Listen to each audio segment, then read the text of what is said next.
और ये आप देख रहे होंगे वहीं से अभी हम ऊपर आए हैं, अंदर को आए थे। और सीढ़ी मैंने आपको दिखा दिया है कि किस तरफ से रास्ता है ऊपर आने के लिए। और जो उस साइड का वे है वहाँ पे वे नहीं है जाने के लिए क्योंकि टूट चुका है। यहाँ पे सीढ़ियाँ हुआ करती थी, ये आप देख पा रहे होंगे, यहाँ पे सीढ़ियाँ हुआ करती थी। ये रहा, मैं क्लोज तक आ चुका हूँ। ये रहा एंट्रेंस, यहाँ से अब हम चलेंगे भानगढ़ की ओर। ये रहा मेन दरवाज़ा है, इसके अंदर हम जब जाएंगे तो हमें इसके अंदर मिल जाएंगी टिकट काउंटर है इसके अंदर, यहाँ से हम टिकट ले सकते हैं।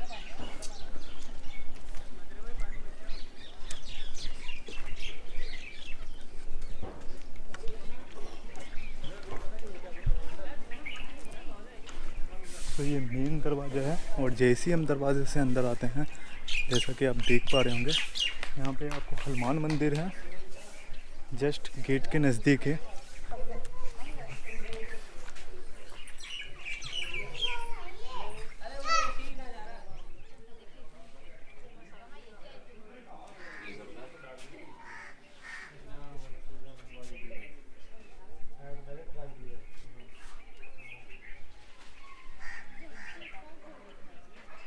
क्या बताएगा इसका नाम को?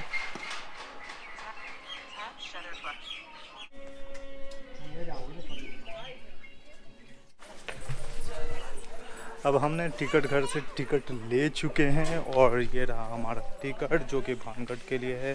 इसमें मेंशन है archaeological survey of India ancient site Bhangarh, जिसके लिए केवल आपको 25 रुपीज़ पे करने होते हैं सिंगल टिकट के लिए। तो हमने 2 टिकट लिए हैं क्योंकि हम 2 जना हैं, इस वजह से। आजा भाई, मैं कॉल कर लेता हूँ, अंदर पहुँच जाएंगे। कॉल आ रही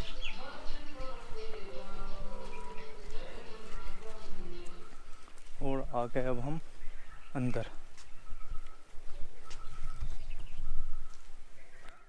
हेलो, यहाँ रुकियो।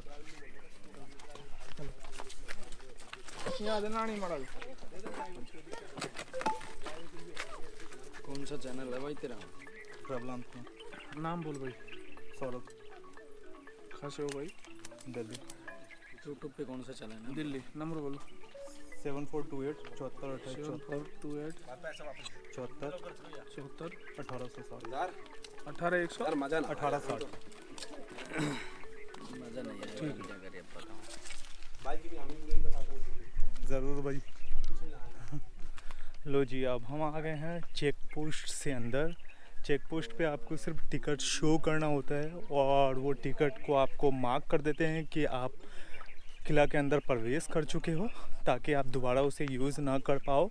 और दूसरी बात, उनके पास डायरी होता है जिसमें वो मेंटेन कर लेते हैं आपका नाम, कहाँ से हो आप, और आपका mobile number. In the case of emergency कि जब आप यहाँ से बाहर निकलोगे तो वहाँ पे आपका जो टाइम होगा लॉग आउट टाइम कि आप यहाँ से निकल चुके हो, उनके रिकॉर्ड में रहेगा। यदि लॉग आउट टाइम नहीं रहेगा तो इस बिहाफ पे वो आपको कॉल कर लेंगे या फाइंड आउट करने की कोशिश करेंगे। तो इस वजह से वो आपका कॉन्टैक्ट नंबर और मोबाइल नंबर, कॉन्टैक्ट नंबर और आपका नाम और लोकेशन कि आप कहाँ से हो, किस सिटी से हो, वो आपको मेंशन कर लेते हैं वहाँ पे।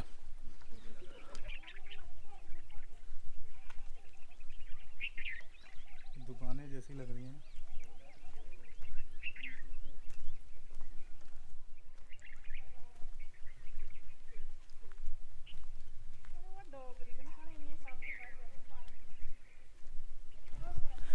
यह जो आप एरिया देख रहे हो जोहरी बाज़ार के नाम से जाना जाता था।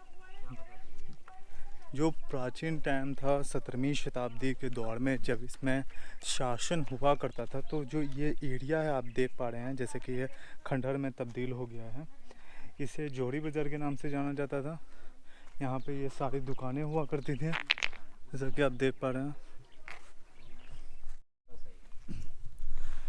अब मैं चलता हूँ इस ओर। पहले जैसे ही आप एंट्रेंस से अंदर करते हो ना, तो आपके राइट हैंड साइड पे आपको कुछ इमारतें नज़र आएंगे जो कि जोहरी बाज़ार का ही पार्ट था, और उसमें कुछ बड़ी इमारतें हैं। तो हम बड़ी इमारतों की तरफ जा रहे हैं जैसा कि आप देख पा रहे हैं, तो चलते हैं।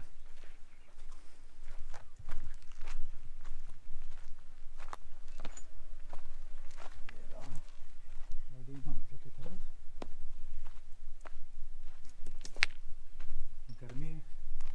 गर्मियों के टाइम में यदि आप अप्रैल से जून जुलाई की बात करें तो यहाँ पे जो टेम्परेचर है वो 45 डिग्री टेम्परेचर तक चली जाती हैं। तो यदि आप गर्मियों में आते हैं तो आपको वीडियो क्लिप्स तो अच्छे मिल जाएंगे, टाइम ज़्यादा मिल जाएगा यहाँ पे। पर सर्दियों में आते हैं तो आपके पास टाइम कम होंगे और अंधेरा जल्दी ढल जाएगा। सारा खंडर में तब्दील हो गया। और पीछे वाली इमारतों के लिए यहाँ से रास्ता, बेर का पेड़, बेर की झाड़ियाँ, बहुत सारे कांटेदार झाड़ियाँ हैं यहाँ पे, जैसा कि आप देख पा रहे हैं। और जितने भी रूम यहाँ पे स्ट्रक्चर्स हैं वो सारी छोटी हैं, जैसा कि आप देख पा रहे हैं। और ये देखिए एक इमारत जैसी है, ये तो देखने पे नहीं पता लगता। सारा एरिया मार्केट जोन का है। ये जो जोहरी मार्केट हुआ करता था एक लंबे क्षेत्रफल में फैला हुआ था।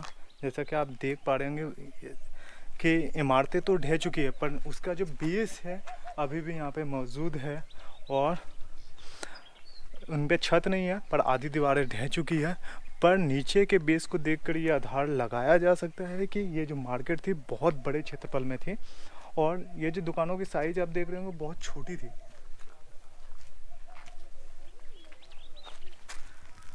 ये जो बड़ी वाली आप इमारत देख रहे हैं एक 2 मंजिला इमारत की तरह नज़र आ रही है। तो अब हम उस इमारत की ओर बढ़ रहे हैं और देखते हैं इस इमारत में। नहीं आज इसमें और देखते हैं।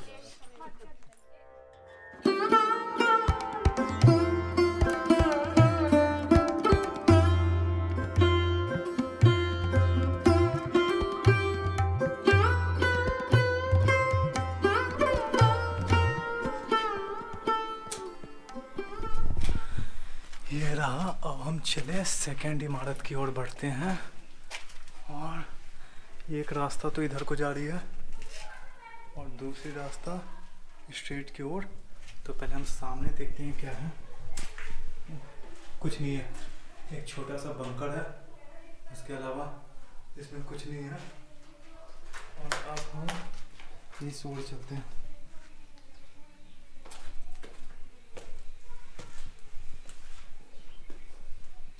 और अब हम पहुंच गए हैं दूसरी इमारत पे। ये रहा, जैसा रूम नीचे है वैसा रूम यहाँ पे भी है और यहाँ पे एक खिड़की है और कई रोशनदान बनाई गई हैं ताकि हवा आ सके।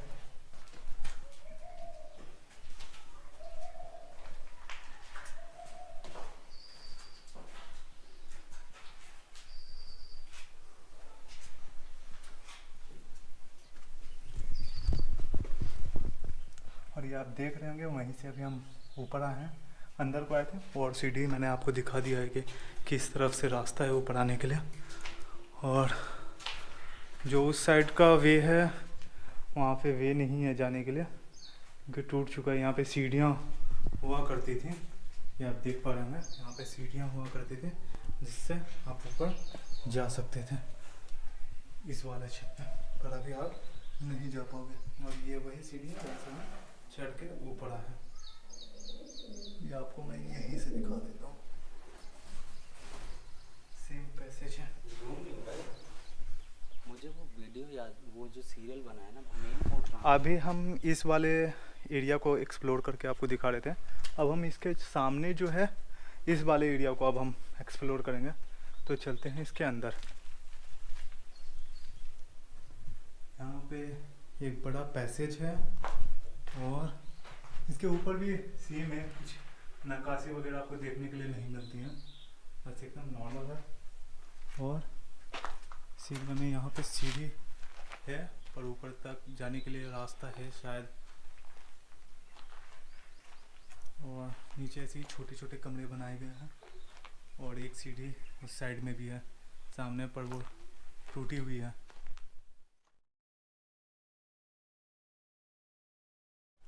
ये सीढ़ी मैंने दिखा दिया आपको।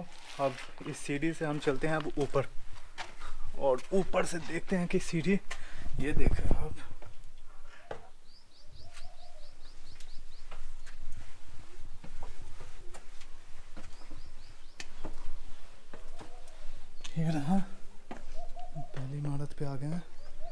और ये सामने वाली इमारत है जिसे अभी हम थोड़ी देर पहले एक्सप्लोर कर रहे थे। और ये देखिए पूरा खंडर इलाका आप देख पा रहे होंगे। पर रूम जो है, जितने भी कमरे अभी तक हमने देखे हैं सारे छोटे हैं। ऐसे रूम को बनाने का क्या उद्देश्य था इतने छोटे छोटे कमरे का, अभी इसमें कोई रिटर्न एविडेंस नहीं है जिससे पढ़ के भी हमें अनुमान लगा सके कि क्यों बनाया गया था। और यहाँ पे मैंने एक और चीज़ नोटिस किया, वो है नक्काशी। जबकि सब जगह की दीवारों से ढह चुकी है नक्काशी, पर यहाँ पे आप नक्काशी देख सकते हैं। थोड़ी बहुत है, ज़्यादा नहीं है, पर ये वाइट और रेड पेंट को एक मार्बल्स का रूप दिया गया है। और जितनी भी दीवारें हैं यहाँ पे आप देख पा रहे हैं, तो इसे ईंट से नहीं बनाई गई है, इसे पत्थर से बनाया गया है। और इन एरिया में हर जगह पत्थर हमें ईज़िली आसानी से मिल जाती हैं, इस वजह से इन्हें पत्थर से बनाया गया है। कहीं भी ईंट का प्रयोग नहीं किया गया है।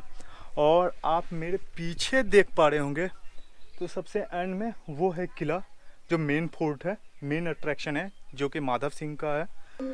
तो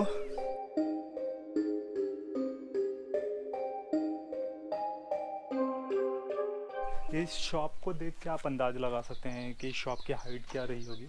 अराउंड इस शॉप की हाइट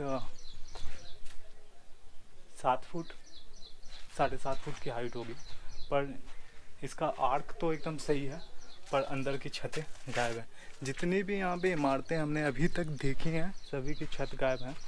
पर ये आर्क एक कंप्लीट आर्क है, तो इस वजह से हम अनुमान लगा सकते हैं कि, और दिख भी रहा है कि हमें इसके 7-7.5 फुट की हाइट होगी एंट्रेंस की।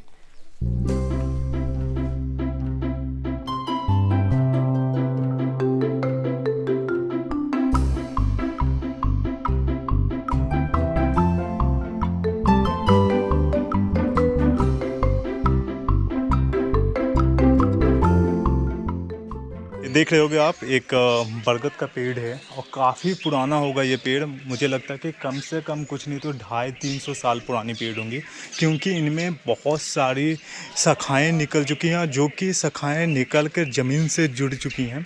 आप देखेंगे तो बहुत ही प्यारा लग रहा है ये नेचर, जो कि आपको बनियान रूट्स हैं, तो बहुत ही प्यारा है ये मोमेंट्स। जो है आज के टाइम में इतने बड़े पेड़ों को देखना बड़ा ही मुश्किल से रह गया है, क्योंकि आजकल लोग इतने ज़्यादा अंधाधुंध पेड़ों की कटाई करते हैं कि ऐसा माहौल देखना बहुत नामुमकिन सा है। पर ये बहुत, इसे मैं शब्दों में बयान नहीं कर सकता। इस वजह से मुझे फाइनली ये नेचर एनवायरनमेंट बहुत प्यारा लगा है, और इस वजह से मैंने कुछ इसकी तस्वीरें भी हैं जो कि आपके साथ शेयर कर रहा हूँ, और आप देखना बहुत प्यारे लगेंगे। यदि आपको चांस मिलता है तो ज़रूर आप डेफिनेटली यहाँ पे आना और एक्सप्लोर करना, और इन बरगद की पेड़ों को देखना मत भूलना।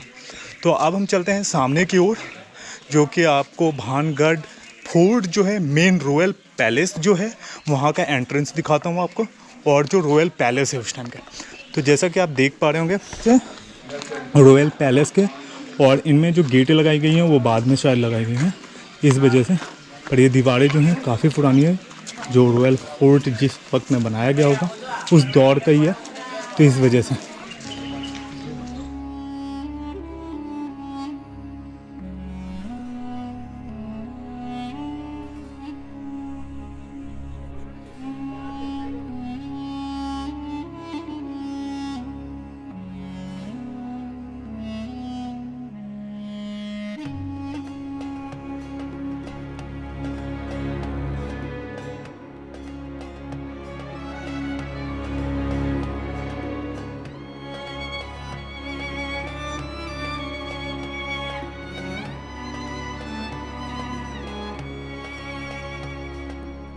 ये जो मंदिर आप देख रहे हैं, ये गणपति मंदिर है, जिसे हम गणेश टेम्पल कहते हैं।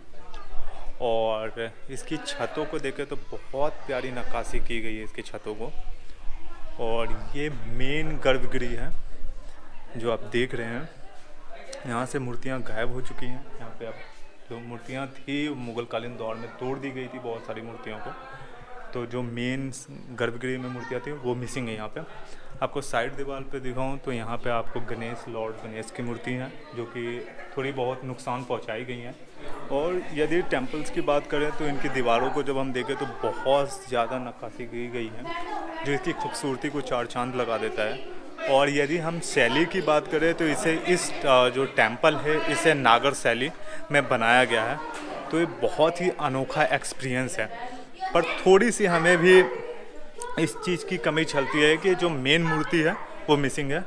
और बीच में भी हम प्रांगण में थोड़ी सी जगह को देखते हैं तो यहाँ पे शायद शिवालय हुआ करता था जहाँ से शिवलिंग को हटा दिया गया है, तो इस वजह से। अब चलते हैं हम नेक्स्ट टेम्पल्स की ओर और फिर वहाँ दिखाते हैं आपको।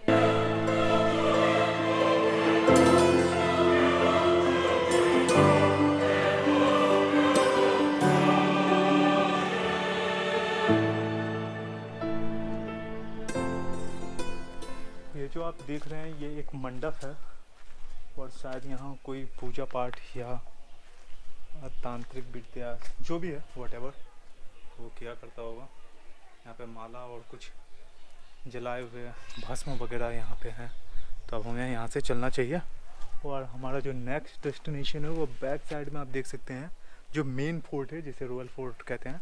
अब हम चल रहे हैं उस फोर्ट की ओर और यहाँ से चलते हैं बाहर।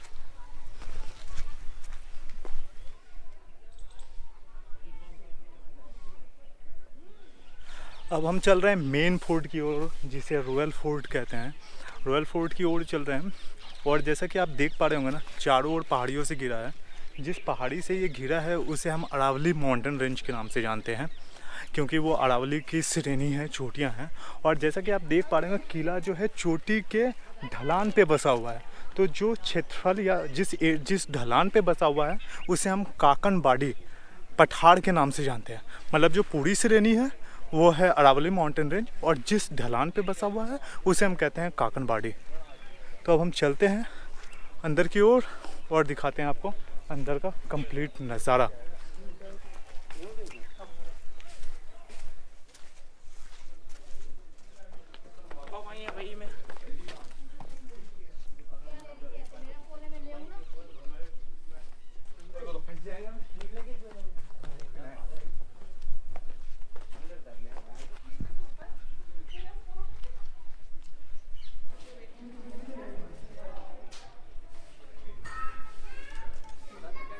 कहते हैं कि इस किले का निर्माण राजा भान सिंह द्वारा अपने छोटे पुत्र माधव सिंह के लिए करवाया था। भान सिंह के दो पुत्र थे, माधव सिंह और मान सिंह। मान सिंह बड़े थे, माधव सिंह छोटे थे। माधव सिंह जो थे अकबर की सेना में जनरल के पद पर निहित थे। तो उन्होंने अपने छोटे पुत्र माधव सिंह के लिए इस किले का निर्माण कराया था। और कहते हैं जो भानगढ़ का नाम है वो राजा भान सिंह के नाम पे ही पड़ा जिसे हम भानगढ़ के नाम से आज जानते हैं। इस किले का निर्माण 17वीं शताब्दी में कराया गया था। तो हम चलते हैं अंदर की ओर और अंदर आपको डीपली डिटेल्स में सारी चीज़ एक्सप्लोर करके दिखाएंगे।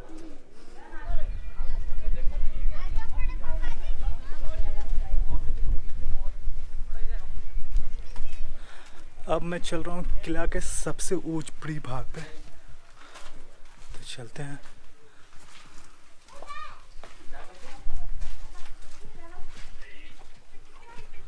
ये रहा। अभी तक हमने जितनी भी रूमें यहाँ पे देखी हैं, कमरे देखे हैं, वो सभी साइज में बहुत छोटी हैं। पर अभी तक हम दिल्ली में जितनी भी इमारतें देखते हैं, पुरानी इमारतें देखते हैं, उन सभी के कमरों को देखें तो काफ़ी बड़ी साइज में बनाए जाते थे। पर इन इमारत में जितने भी अभी हमने कमरे देखे हैं वो सभी काफ़ी छोटी हैं रॉयल्स के हिसाब से।